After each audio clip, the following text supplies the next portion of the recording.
ভিডিওটিতে ক্লিক করার জন্য আপনাদেরকে জানাই অসংখ্য ধন্যবাদ। আপনারা দেখছেন আপনাদের প্রিয় ইউটিউব চ্যানেল এমপ্লয়ার সাপোর্টার। তো ফ্রেন্ডস, ইতিমধ্যেই মাননীয় মুখ্যমন্ত্রী বড় আপডেট দিল। রাজ্য সরকারি কর্মচারীদের ডিএ বেতন বৃদ্ধি নয়, এবারে কিন্তু বড় আপডেট দিল। সবারই কিন্তু বেতন বৃদ্ধি হতে চলেছে। ফিটমেন্ট ফ্যাক্টর এবং প্রভিডেন্ট ফান্ড নিয়ে কিন্তু বড় আপডেট দিল। রাজ্য সরকারি কর্মচারীদের জন্য বড় ঘোষণা, এবার থেকে মিলবে কেন্দ্রীয় হারেই, জানিয়ে দিল মমতা বন্দ্যোপাধ্যায় সরকার। কেন্দ্রীয় হারে কি মিলতে চলেছে চলুন দেখে নিয়ে যাক। এবার মমতা সরকার কেন্দ্রীয় হারে একটি ক্ষেত্রে সুবিধা দেওয়া বড় নির্দেশিকা জারি করে দিল। রাজ্য সরকারের তরফ থেকে গত 6ই আগস্ট এমন বড় নির্দেশিকায় জারি করা হয়েছে। এই নির্দেশিকায় পরিপ্রেক্ষিতে আর কেন্দ্রীয় হারে মিলছে না বলে কিন্তু অভিযোগ থাকবে না।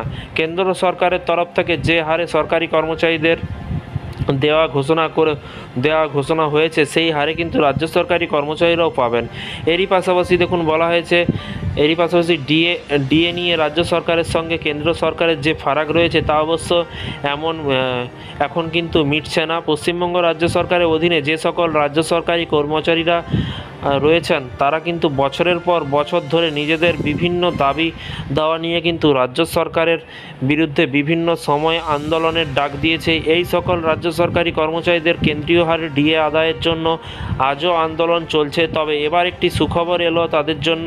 কী সুখবর? গত 6ই আগস্ট রাইটার্স বিল্ডিংয়ের অর্থ দপ্তরের তরফ থেকে যে বিজ্ঞপ্তি জারি করা হয়েছে তাতে বলা হয়েছে এপ্রিল থেকে জুন মাস পর্যন্ত মাসিক জেনারেল প্রভিডেন্ট ফান্ড 7.1% সুদ হারে কিন্তু দেয়া হবে। কেন্দ্রীয় হারে 7.1% সুদ দেওয়ার জন্য কিন্তু রাজ্যপালের অনুমোদন মিলেছে এবং সেই অনুমোদনের বিষয়টি রাজ্য সরকারি কর্মচারীদের অবগত করার জন্যই কিন্তু এই বিজ্ঞপ্তি অনুযায়ী পশ্চিমবঙ্গ রাজ্য সরকারের জেনারেল প্রভিডেন্ট ফান্ডের গচ্ছিত টাকার পাশাপাশি পশ্চিমবঙ্গ কন্ট্রিবিউটারি ফান্ডের টাকার উপরে কিন্তু একই হারে সুদ পাওয়া যাবে। এর পাশাপাশি অন্যান্য ক্ষেত্রে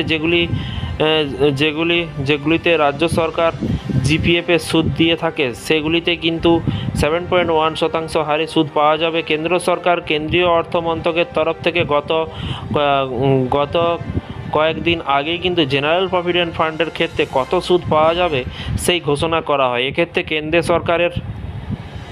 সরকারের কিন্তু তরফ থেকে যে হারে প্রভিডেন্ট ফান্ড সুদের ঘোষণা করা হয়েছে সেই একই হারে কিন্তু পশ্চিমবঙ্গ রাজ্য সরকারি কর্মচারীদেরও জেনারেল প্রভিডেন্ট ফান্ডে সুদ দেওয়া হবে বলেও কিন্তু বিজ্ঞপ্তি জারি করা হলো। এক্ষেত্রে কেন্দ্রের পথেই হাঁটছে রাজ্য সরকার। তো ফ্রেন্ডস, এই ছিল আজকে একটি ছোট্ট আপডেট। এই ধরনের রাজ্য সরকারি কর্মচারীদের বিভিন্ন রকমের আপডেট পেতে চ্যানেলটিকে ফলো করবেন, চ্যানেলটিকে সাবস্ক্রাইব করে পাশে থাকা বেল আইকনটিতে প্রেস করে রাখতে ভুলবেন না। ভালো থাকবেন, সুস্থ থাকবেন এবং নিজের খেয়াল রাখবেন। Thank you.